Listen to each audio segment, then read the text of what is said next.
यहाँ पे खराब थी। जरा गोल्ड प्राइसेस स्क्रीन पे लेके आएंगे एक बार, जरा मैं जो देखना चाह रहा था गोल्ड एग्जैक्टली आप देखें MCX, यस गोल्ड MCX 55,001, मेरे ख्याल से ऑल टाइम हाई 57,000 है ना मेरे ख्याल से। so. लास्ट कोविड वेव में मुझे याद है अच्छी तरीके से 2020 में 2020 में स्पुतनिक वी के आने से ठीक पहले गोल्ड का हाईएस्ट लेवल था, इट वाज 57,000। गौरांग बहुत संक्षेप में आपका व्यू हाउसिंग ये गोल्ड फाइनेंस कंपनीज पर ऐसे में? तो मुझे लग रहा है कि मन्नापुरम और मुथूट दो कंपनियां हैं जहां पर निवेश की राय है, लेकिन मुझे ऐसा लग रहा है कि आपको 15-20% आपको पोर्टफोलियो का जो हिस्सा है वो या तो सॉवरेन गोल्ड बॉन्ड या फिर गोल्ड ETF एक अलोकेशन बिल्कुल होना चाहिए।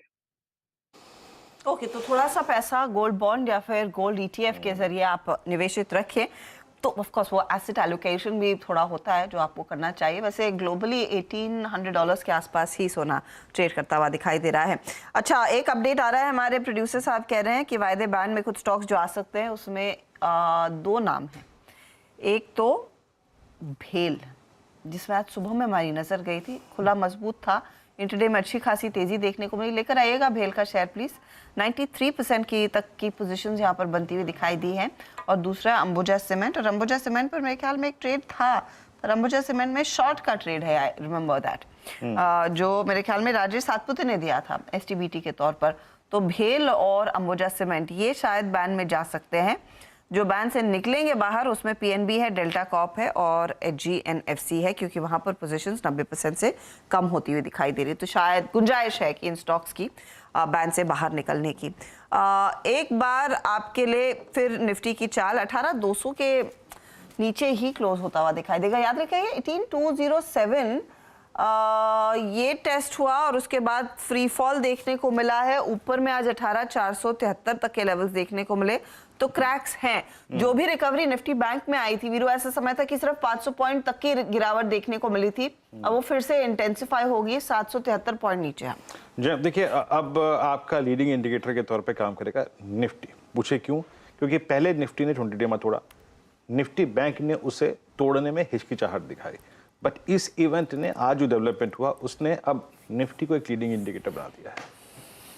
क्योंकि अब पहले उसने वो एवरेज अगर आप देखें छू लिया 50 डेमा, तो कल अगर हम खुदा न खास्ता 50 डेमा के नीचे अपनी पारी की शुरुआत करते हैं तो पेन होगा। बस ये है कल एक फैक्टर थोड़ा सा जो हमारे हक में जा सकता है कि वो है वीकली कॉन्ट्रैक्ट की एक्सपायरी। अमूमन ऐसे दिन में 18,000 के अगर हम आसपास खुलते हैं, जिसके चांसेस थोड़ा से कम लग रहे हैं क्योंकि यूएस मार्केट थोड़ा ठीक ठाक अगर आप देखें दृश्य दिखा रहा है। लेकिन हर्षदा ऐसा भी तो हो सकता है कि ग्रेजुअली यूएस के चार्ट्स पहले ही डिस्टर्ब है, कोविड फियर्स या क्या पता है यूएस में भी आज स्ट्राइक करें। नहीं, कोविड हाँ हो सकता है वीरू, क्योंकि जो भी डेटा कल निकल कर आया जिस पर भारत ने भी आज मीटिंग रखी है, उसमें चाइना, जापान, कोरिया, ये साउथ एशिया के देशों का नाम था। फिर साउथ अमेरिका में ब्राजील का नाम लिया गया और फिर अमेरिका का नाम लिया गया। तो वहां पर डेटा पॉइंट्स क्या उभर कर आते हैं उस पर नजरें होंगी। देखते हैं क्या क्लोज देखने को मिलेगा उस लिहाज से। अच्छा, एक बार फिर लेकर आए क्या तस्वीर डाउ फ्यूचर्स की? 240 ऊपर ही है ना डाउ, हाँ वहाँ पर कुछ ज्यादा। बट मेरे दिमाग में ये आ रहा है कि क्या कोविड फियर्स उनको स्ट्राइक नहीं करेंगे, क्या सिर्फ क्या हमको ही स्ट्राइक करेंगे? ऐसा अगर आप देखें पॉसिबल नहीं है। चलिए एक दो स्टॉक्स आज के टॉप सेक्टोरियल वाई को एक बार देख लें। आई मीन वो सेक्टर जिसने अगर आप देखें सबसे स्ट्रॉन्ग शॉर्ट विटनेस किया, ज्यादा इंडेक्स ने सबसे ज्यादा शॉर्ट विटनेस किया। लॉन्ग फार्मा ने 4.6%, और अगर आप शॉर्ट की बात करें तो फिनेंस 3.9%, और टेलीकॉम 3%, और capital goods 3.2%, banking 3%। I mean huge shorting बाजार में आज हुई है। एक फार्मा, मात्र फार्मा, और एक निफ्टी IT जो आज स्टेबल रहे, स्ट्रॉन्ग रहे। टेक्नोलॉजी स्पेस में सबसे कम अगर आप देखें वो एडिशन हुआ, और इनफैक्ट बिरला सॉफ्ट में शॉर्ट कवरिंग थी, कोफोज में लॉन्ग बिल्डअप हुआ, बाकी HCL टेक्नोलॉजीज, इन्फोसिस और इनमें लॉन्ग बिल्डअप देखा गया। तो IT थोड़ा सा कंफर्टेबल था आज। फार्मा के लिए दिन बेहद शानदार रहा, लेकिन पूरे बाजार के लिए दिन काफ़ी निराशाजनक। आइए इस क्लोजिंग को अब बड़ी वॉल पे समझते हैं हर्षदा के साथ। जी हाँ, एक थोड़ा बहुत वीकर ग्राउंड पर आज का क्लोज आता हुआ दिखाई दे रहा है। 18,200 के नीचे ही इंडेक्स आपको दिखाई देगा। 18,200 मुश्किल से आया है। एडजस्टेड क्लोज देखेंगे किन लेवल्स पर आती है। निफ्टी बैंक में दबाव 700 पॉइंट से ज्यादा का, वहां पर मिड कैप इंडेक्स 550 पॉइंट नीचे। आज गौर करिएगा, मेटल्स हो, ऑटो हो, सब में बिकवाली का दबाव बनता दिखाई दिया है। वहां पर गहरे क्रैक्स देखने को मिले हैं। लेकिन दूसरी तरफ तेजी जो थी वो डिफेंसिव काउंटर्स में, स्पेशली फार्मा इंडेक्स आपकी स्क्रीन पर लेकर आएंगे, क्योंकि वहां पर अच्छा खासा मूव आया। 2.5% तक का 300 पॉइंट का इजाफा।